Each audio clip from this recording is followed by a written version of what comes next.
Et on poursuit, nous, ce tour du monde de la pandémie un peu plus à l'ouest, en Polynésie française. On en a très peu parlé. Les îles ont été relativement épargnées par le virus, avec seulement quelques dizaines de cas. Et là-bas, évidemment, le confinement est bien différent du nôtre. Pour s'en sortir, certains habitants sont contraints de chasser et de pêcher. Ambrine Dida. Chaque matin, ils se rendent au large et plongent dans ces eaux translucides. Pas pour le plaisir, mais pour se nourrir. À Takapoto, en Polynésie, ces habitants affirment ne pas avoir d'autre choix que de sortir leur harpon pour trouver de quoi manger. L'océan est devenu leur première ressource.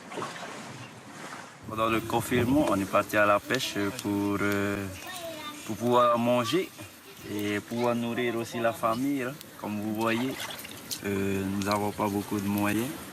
Pendant le confinement, la pêche reste une pratique autorisée par la préfecture. Dans certains villages isolés, comme ici sur l'île de Rapa, difficile de respecter les mesures barrières. Les bateaux partent remplis presque tous les jours. Le tourisme est la principale source de revenus de la Polynésie, mais avec le confinement, plus de rentrée financière. Alors pour les habitants privés de salaire, c'est la débrouille. Certains partent à la chasse aux bovins, qu'on trouve encore en liberté sur ces îles. Nous sommes dans une situation exceptionnelle. Alors tout le village est allé à la chasse aux bœufs, et cela dans le but de nourrir nos enfants. Pour l'heure, l'archipel polynésien recense 55 cas de coronavirus et aucun décès.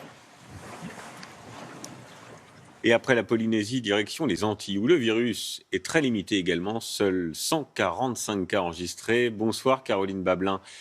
C'est vous, par le biais de votre journal, qui assurez la transmission d'informations dans la zone où le confinement est scrupuleusement respecté. C'est important de le dire. Oui, tout à fait. Pour l'instant, le confinement est bien respecté. C'est important quand on est dans une île. Et nous, en tant que médias, on fait tout pour transmettre les informations à nos lecteurs. Alors, uniquement sur le web, puisque le journal papier a été stoppé fin janvier. Il reprendra dès la fin du confinement.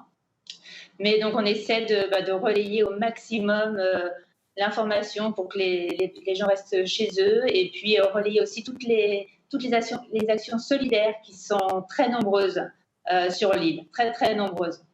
Bien, merci Caroline. Merci à vous et continuez ce que vous faites, c'est bien.